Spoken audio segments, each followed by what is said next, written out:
Hey everybody. I've spent the entire day putting together what I thought was not going to take so long, a WD2 revisions um, Google slideshow. And so I'm going to get right to it because I want to post it as soon as possible and have you all hopefully put it to good use. So obviously the goal with this video workshop is really just to give us even more strategies for how to revise our WD2s into our final drafts of SA2, our FD2s.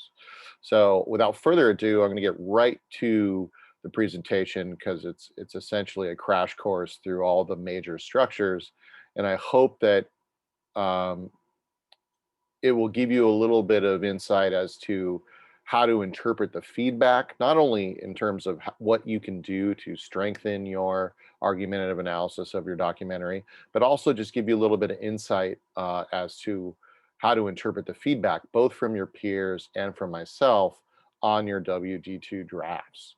So let me get right to it and share my screen here.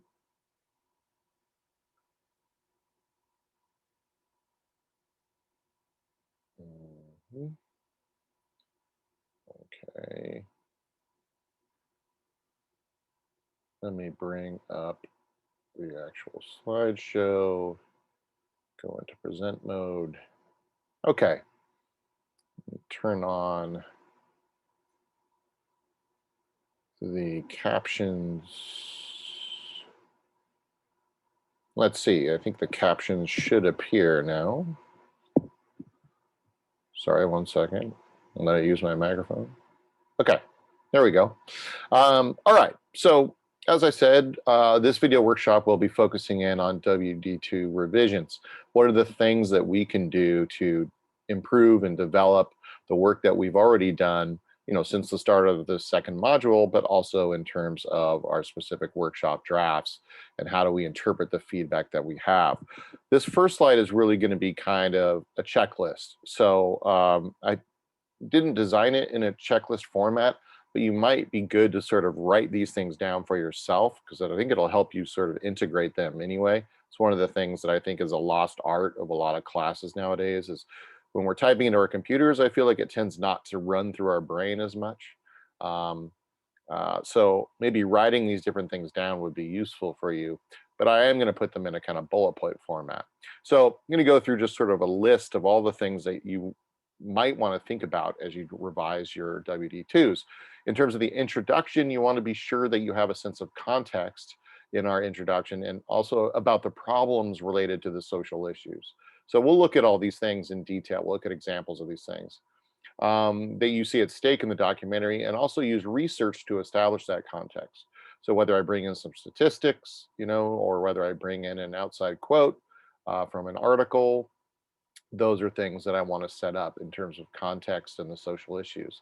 I also want to make sure I introduce my documentary in the introduction, right? And before I get to the central claim. And then lastly, I want to end that introduction with a central claim statement. Now, with my central claim statement, I want to make sure that it's focused on my documentary. Remember, you're not writing about a social issue in general. You are writing about how your documentary, effectively or not, gets the audience to engage, critically engage with whatever social issue you see at stake in the documentary. So we're doing a filmic analysis essentially, or a video analysis, whatever it might be. Your central claim should also include what you see as the documentary's message, the consequence, meaning what the message teaches the audience overall, in your opinion and from your perspective, and then its significance, how this could have a larger social impact. So the difference between message, consequence, and significance is something I talked about a little last time during our video workshop, excuse me, during our last video workshop. That's how you say that. This time I will go over it again when we get to the central claim section and the examples. Analysis organization, which just means the structure, the organization of your support paragraphs. Um, Keep in mind that outside quotes are not the only support we need. In fact, since we're doing a documentary analysis, the majority of your evidence and examples should be coming directly from your documentary. That is the thing you're analyzing, right? So, some of you have mentioned in your workshop notes, like, oh, I need to go out and find a lot more research. No, not necessarily. Yes, you do need to find research for this paper. I mean, that is part of the requirements. But as far as evidence and specific evidence and examples, the majority of that should be specific evidence and examples directly from the documentary. Whether you're quoting things that are said during the documentary, or quoting interviews, or describing what's happening on screen, talking about particular scenes, obviously related to whatever elements in each subclaim. Those are the specific evidence and examples, should be in all of your support paragraphs.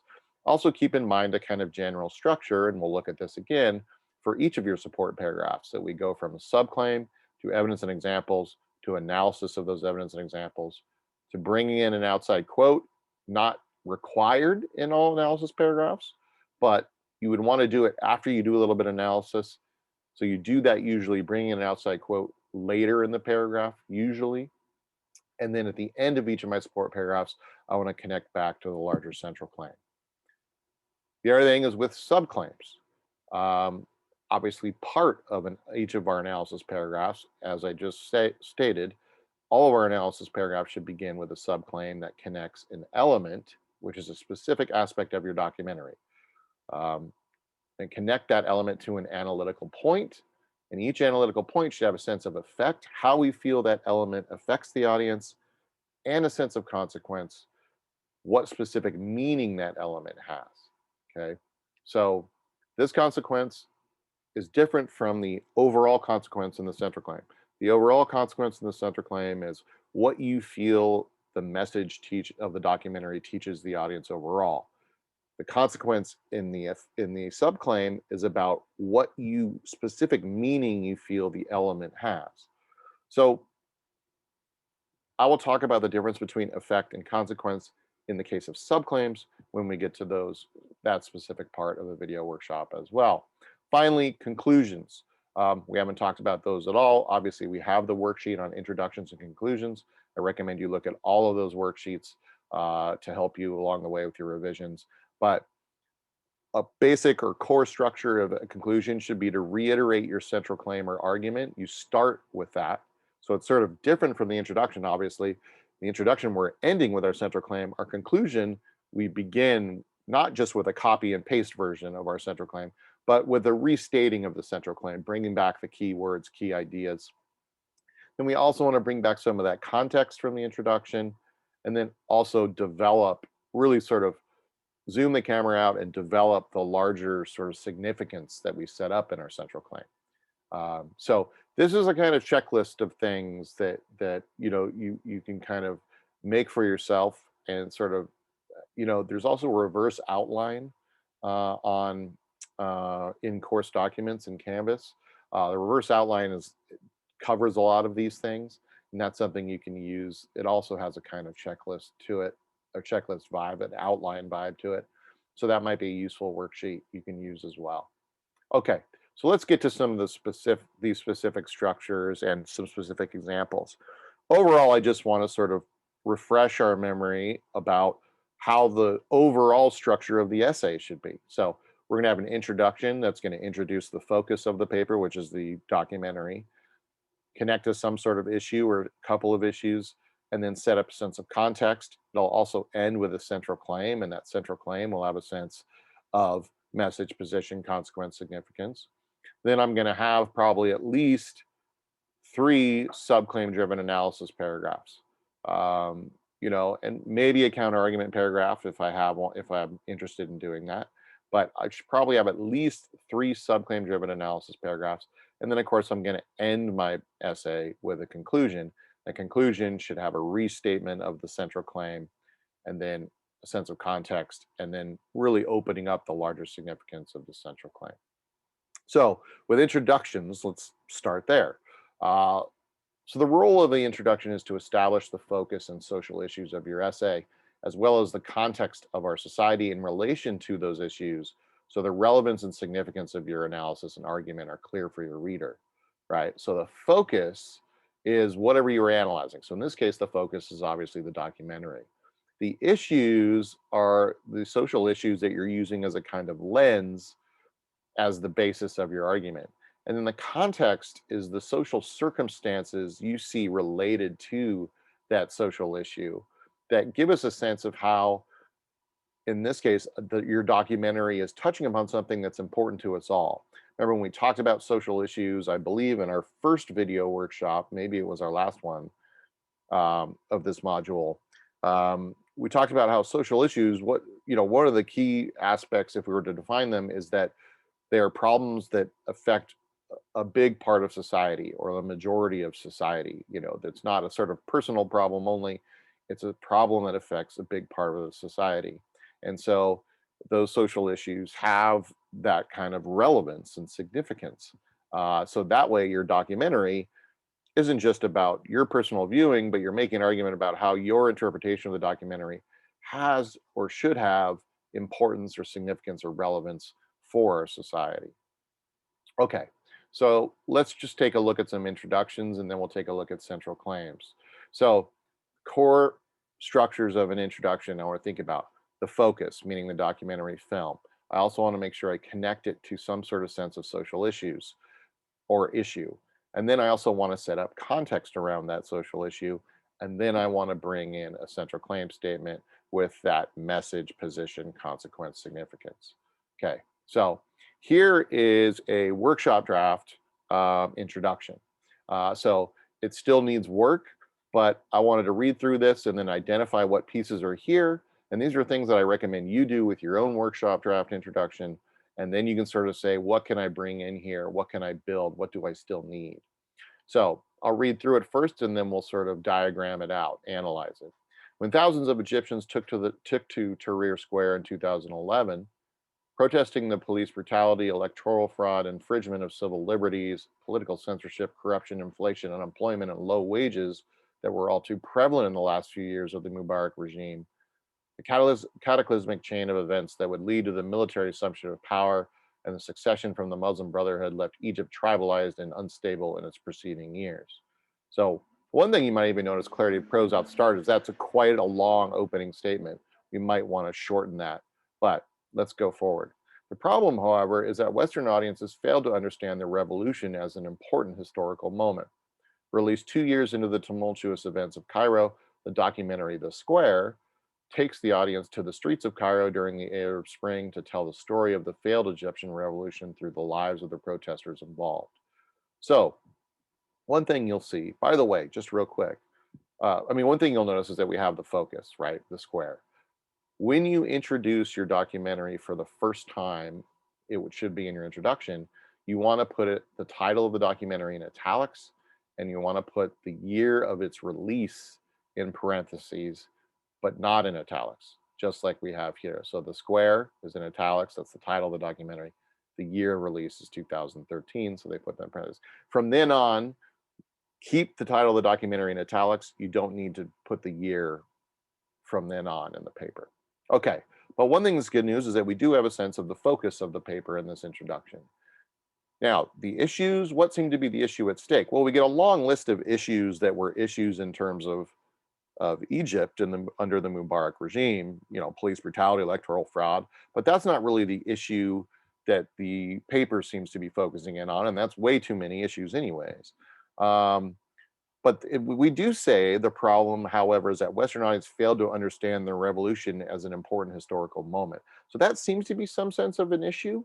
In other words, something that, they're making a claim that Western audiences are sort of disconnected from the historical importance of the revolution of the Arab Spring. But we obviously want to get a little bit more. What is that meant by that? We do have a sense of context. We talk about this whole event, like we said, it's kind of an extended sentence. It's a little breathless, a little too long, but we do have a sense that they're talking about this larger social context of the Egyptian revolution. So some of the pieces are here.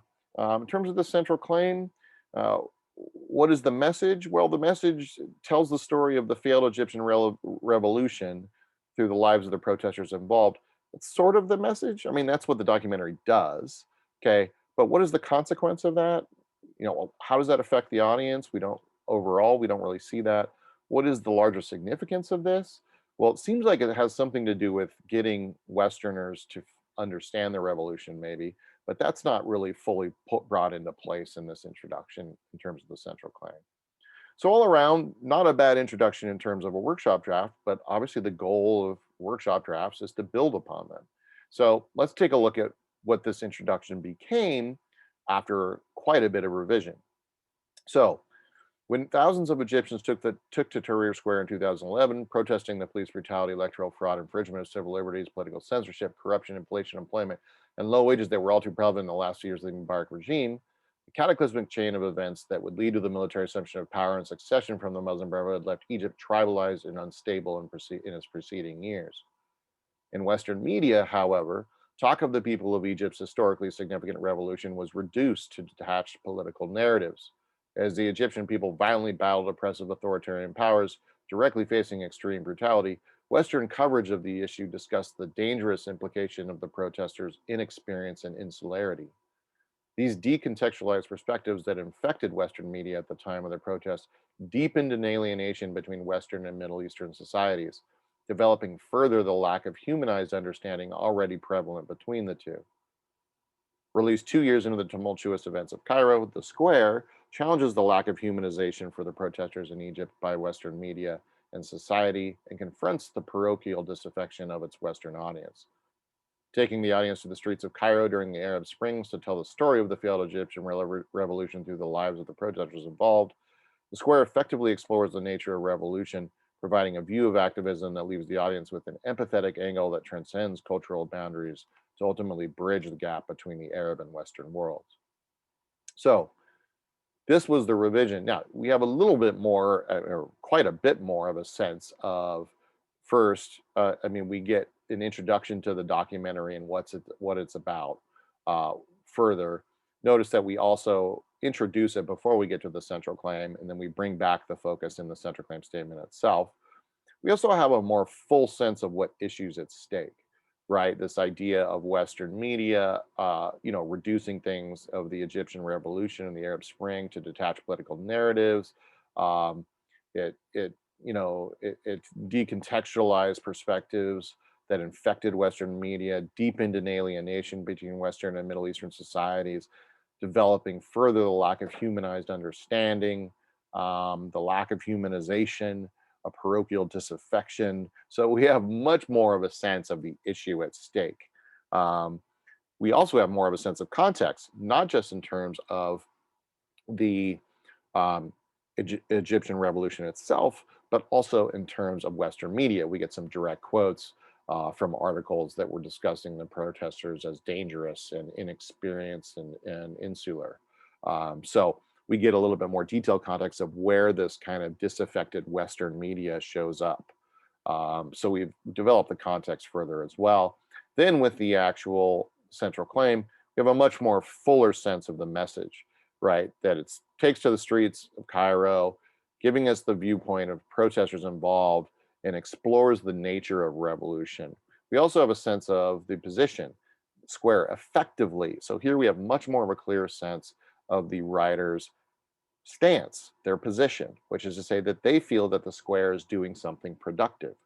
Now, so it effectively explores the nature of revolution through the point of view through the protesters. Okay, what is the consequence of that? Well, we get a sense. What does that do?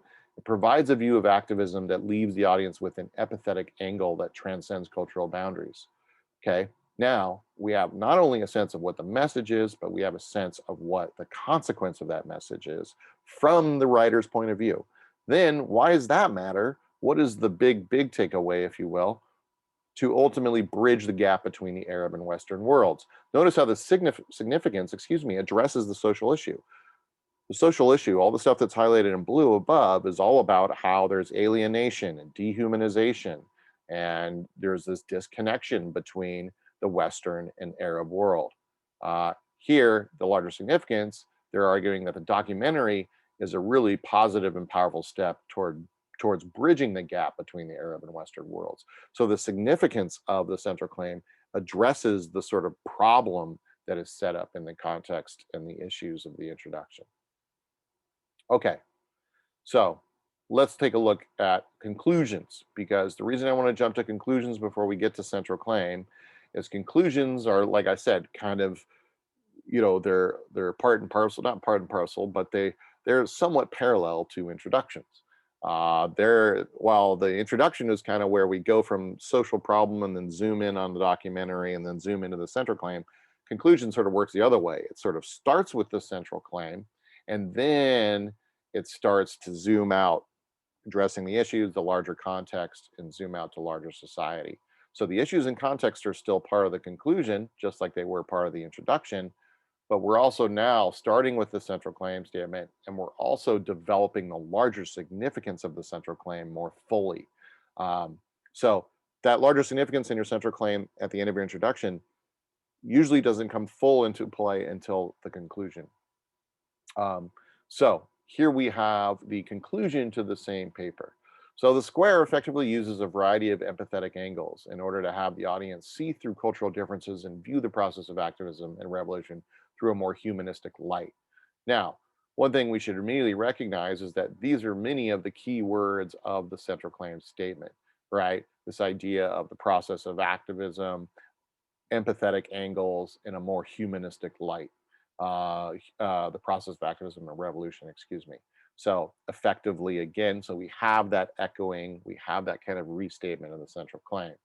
Then they go through and they bring up, and it's fine to do this.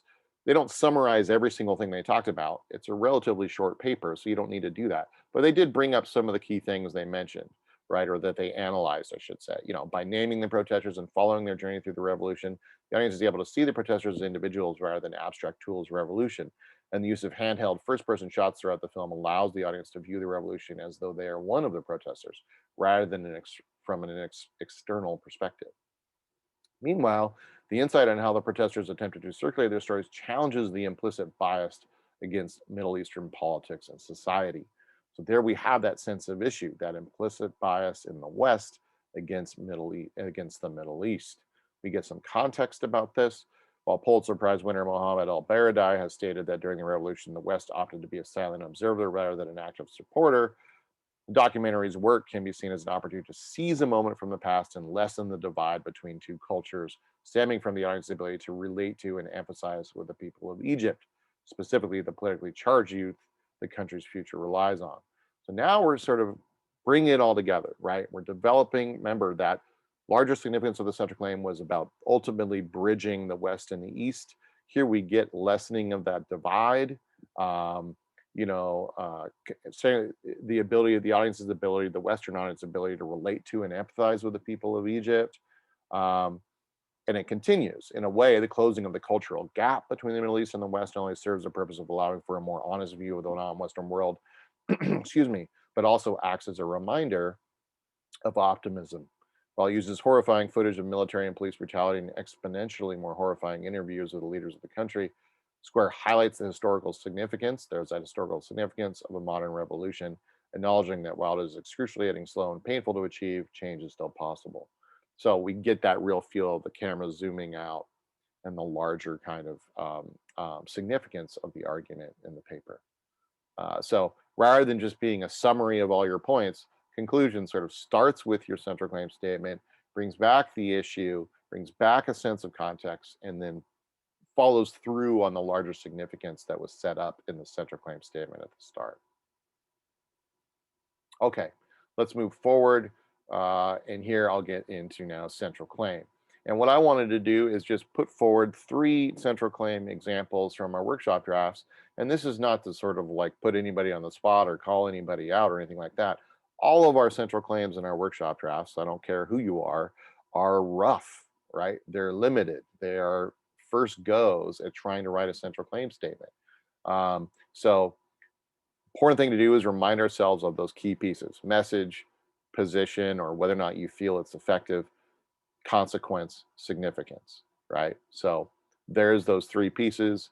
And I'll sort of describe them all as we go through the examples. Well, let's do it now. So the message is just what you feel is the most prominent message of your documentary. And then you also want to make sure that you have a sense of a position. Do you feel that the documentary is doing something productive? Is it effective? Or do you feel like it's doing something counterproductive, that it's doing something damaging? Then the consequence is what you feel. What does it get the audience to do or to understand? What is the sort of overall consequence of the message on the audience? And then why is this important? Why is this significant? Why does this matter? Um, in terms of the social issue, what might the documentary lead to in terms of larger social ramifications? So those are those four pieces, if you will, of the central claim statement. Now, taking a look at just some workshop draft central claims, again, I kind of want to read through my central claim and say, do I have a sense of the message? Do I have a sense of whether or not the documentary is effective or powerful? Do I have a sense or counterproductive? Do I have a sense of whether the sense of consequence and a sense of significance? So Don't F with Cats, 2019, one of the most controversial crime docuseries on Netflix, recounts the worldwide manhunt that was uniquely conducted by people through the internet. Now, notice here, we have a clear sense of what the focus is. It's the documentary Don't F with Cats. Okay. But right now, the center claim is only really telling us what the documentary is about. It recounts the worldwide manhunt that was uniquely conducted by people through the internet. We don't really have a sense of what the author feels, whether or not the author feels that this is a powerful or important or significant documentary, what the consequences of it upon the audience, or why it's significant. So that's something we'd want to develop. Taking a look at another one, Many Sides of Jane uses these conversations to effectively, so there we get a clear sense of position, help lessen the stigma around one of the most misunderstood mental illnesses. So here we have a sense of consequence while avoiding glamorizing or sensationalizing Jane's symptoms.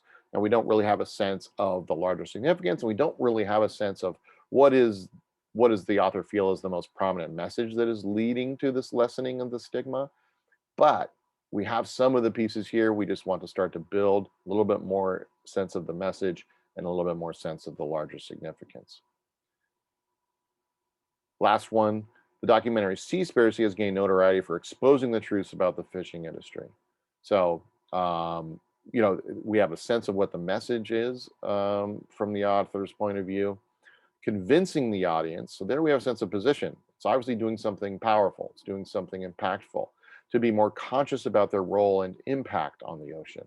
There we have a sense of consequence. So the exposing the truths about the fishing industry, the way that it does it, it effectively convinces the audience to be more conscious about their role and impact on the ocean. So there you have that sense of sort of cause and effect, or sort of cause consequence, which is that the exposing of the truths convinces the audience and teaches them about their role and impact on the ocean through the use of impactful interviews, riveting footage, and the arrangement of the film itself. Now, notice we don't get that larger significance. Instead, we have there's this kind of list of the different elements that the author is going to analyze. We want to avoid these lists. Now, I know often in high school level, high school writing, and for young writers, they often teach a thesis statement with, the A, B, and C in it, right? Or sometimes they call it the rationale. At the college level, as we develop more sophisticated argumentative analysis, we want to avoid kind of just listing the different things we're going to analyze. Instead, what we want to do is actually have this sense of, what do you see as the message of the documentary? What do you see as the consequence of the message? And then why do you see that consequence as being important? Those are those sort of three key pieces we want to have in place, or four if you include the position, right? Okay, so that's central claim. Might be useful to bring back the original central claim that we looked at in the last video workshop. Right, the documentary film misrepresentation crucially reveals, we have a sense of position, the exploitation and objectification of women in mass media. Now, what is the consequence of that message? Allowing us to realize how sexual stereotypes serve to dehumanize women from a very young age through adulthood. So the consequence of that message is that it teaches us how sexual stereotypes dehumanize women from a very young age through adulthood. So notice how there's the message that has a consequence, and then that consequence leads to a significance. There's kind of a three layers. In turn, the film empowers us to support and fight for better self-realization and social achievement for women. So what is the larger significance from a sort of larger social scale? Well, it empowers us and it can support us to fight for better self-realization and social achievement for women. So we have that kind of sense of zooming the camera out. So there's that sense, that kind of those three layers, if you will, of the central claim statement. Okay, let's move forward to analysis organization, which just means the structure, the organization of each of your support paragraphs, also known as analysis paragraphs. Um, the only body paragraph that does not need a subclaim would be a counter argument paragraph. Um, but you want to take a look at the counter argument worksheet if you are thinking about using a counter argument paragraph in your paper. Um, but your standard analysis paragraph should be organized as follows. It should start with a subclaim that includes an element and a sense of effect and consequence, right? So that's what EL stands for, is element. EFF is obviously effect, and CON is obviously consequence. Then I want to get to at least 2 examples in each of my support paragraphs, and I want to analyze those examples. And whether or not I bring an outside quote, that's why there's an asterisk to each of those, is up to you. You don't have to have an outside quote in every single support paragraph, but those are the places to do it, are after we've done a little bit of analysis of our own. Then at the end of each of my support paragraphs or analysis paragraphs, I want to make sure I connect that analysis back to some sense of the larger central claim. So let's take a look at, and you're going to be familiar with this paragraph, right? Gore's opening statement in the film, there we have a clear sense of the element, connects climate change to a matter of ethics and morality. It has the effect of connecting climate change to a matter of ethics and morality. Why does that matter? What's the meaning of that? Now, here's a different kind of consequence. It's just more specific. I'm not talking about the overall consequence of the film. I'm talking about what is the specific consequence of the opening statement upon the audience. What does that specific thing teach them? Well, or what does it do to them? Well, it confronts the audience with a sense of personal obligation. So the other thing is, subclaims are not easy to write, right? They're challenging, obviously, just like almost everything in writing, pretty much everything in writing. But once I have that subclaim, it gives me the pieces that I need to write a more distinct and in-depth paragraph. So it gives me that vocabulary. So I'm going to focus on the opening statement, obviously, here. I'm going to be using these words of ethics, morality, confronting the audience, personal obligation, and all those things should be distinct to this particular analysis paragraph. I don't want to just repeat the same idea from paragraph to paragraph to paragraph, or just repeat my central claim and my subclaims. Subclaims should be more focused, more detailed, and distinct, each one.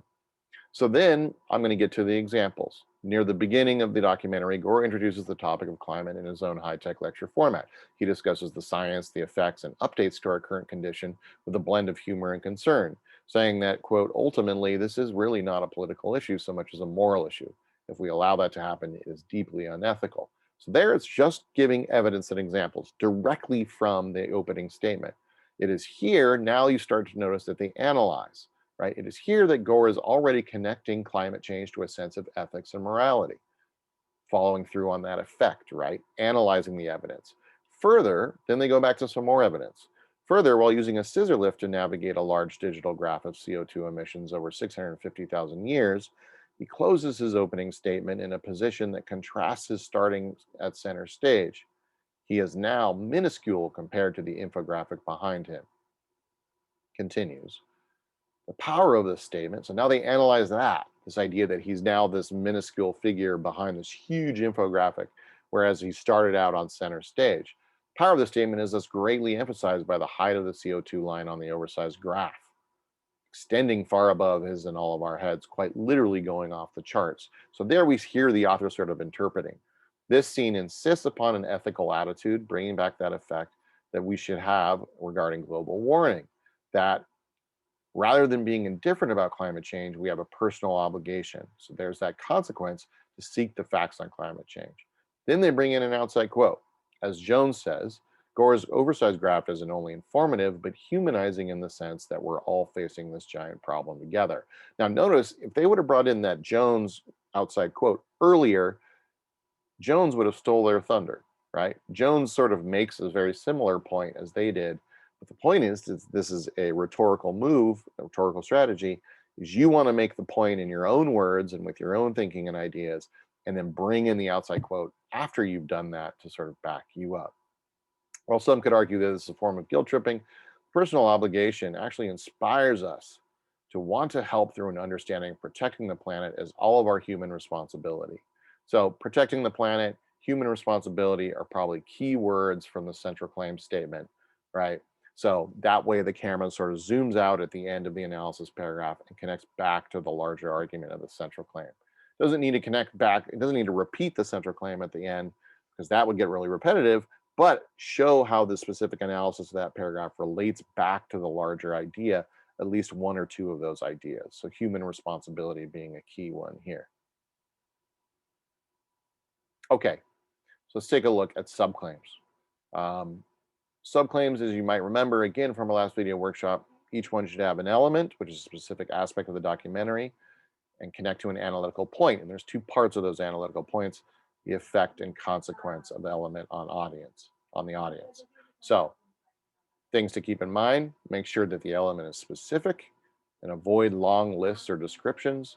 Make sure that the analytical point has a sense of effect, how it affects the audience, and make sure analytical point has a sense of consequence, what this teaches the audience. So the reason I say that we want to avoid long lists or descriptions with the element is the subclaim should be a nice, concise statement, no more than two sentences. You have all the time you need in the evidence to really go into detailed descriptions, right? So I don't want to bring in a super long detailed description about a particular interview of my documentary in the subclaim because it's going to separate it from the point I'm trying to make.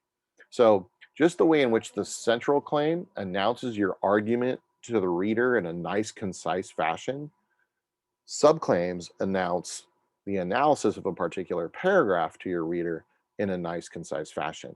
Then I can really open that up. And once your reader understands, okay, you're going to focus in on Gore's opening statement. You're going to show how it connects to ethics and morality, climate change to ethics and morality, and you're going to show it confronts us with a personal obligation. Once I have that in my brain as a reader, I now know I can sit back comfortably because I know what this paragraph's going to do or supposed to do.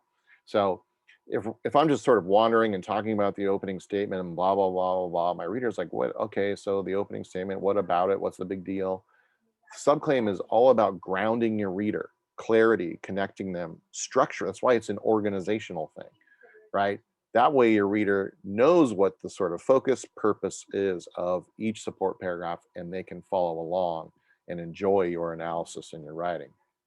So here's a couple of example subclaims from our most recent workshop drafts. Just like with our central claims, it's not about these not being strong yet. That's the point of a workshop draft, is to just have the beginning ideas and then we can build. So the documentary starts with clips of Khalif Browder as a young child. So there we have a clear sense of an element. Clips of Khalif Browder as a young child, with the sound of people singing happy birthday moving in fast sequence and showing a timeline from child to a teenager. Now, notice that we have that element, but we don't really have a sense of effect. We don't have a sense of consequence. In fact, this almost seems more like a statement that maybe should come from later in the paragraph, in terms of evidence and examples. What we'd want to do is just take the clips of Khalif Browder as a young child, right? Or clips of Khalif Browder's childhood, and then connect it right to a sense of effect and consequence. Then, right after that, I can talk about that, right? These clips all feature things like people singing happy birthday, moving in fast sequence, and also show a timeline of Khalif from child to teenager. So we see a clip of Khalif at the age of 6 doing this, and we see a clip of Khalif at the age of 10 doing this, and whatever. Then I can get into more of that detail. But with the subclaim, the very first sentence of a support paragraph, I want to make sure I connect closely that element, analytical point, effect, and consequence. So taking a look at another one, the strongest way the documentary creates sympathy and understanding is through its use of interviews with former employees of SeaWorld.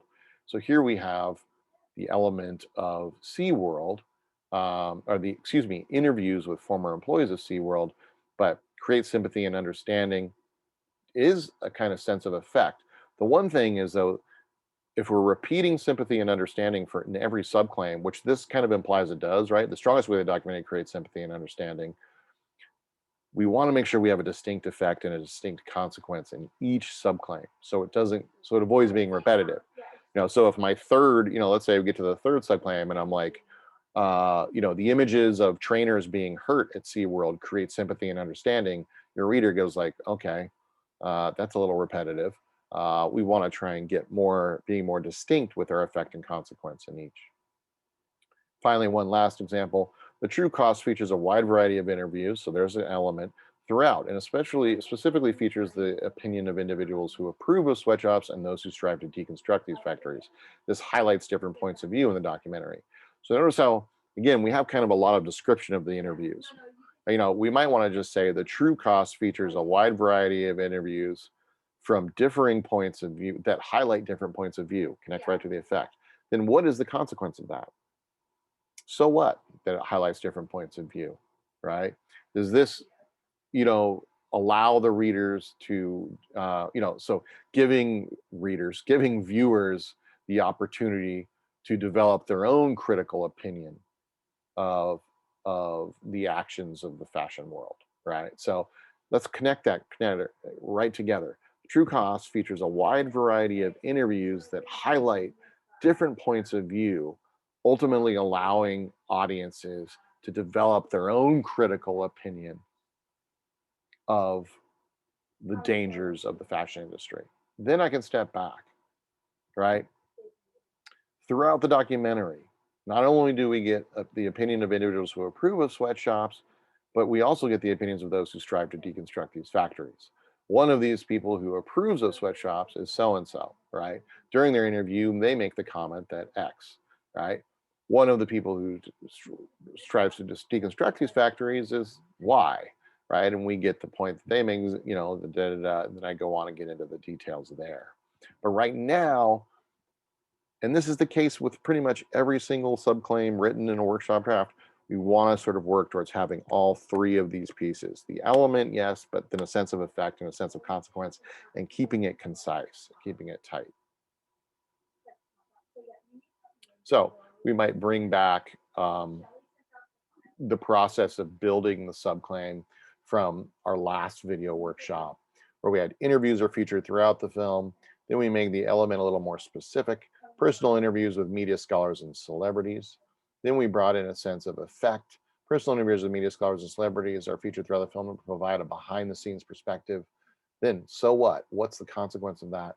Personal interviews with media scholars and celebrities are featured throughout the film and provide a behind the scenes perspective of how sexualization hinders self-esteem and self-confidence.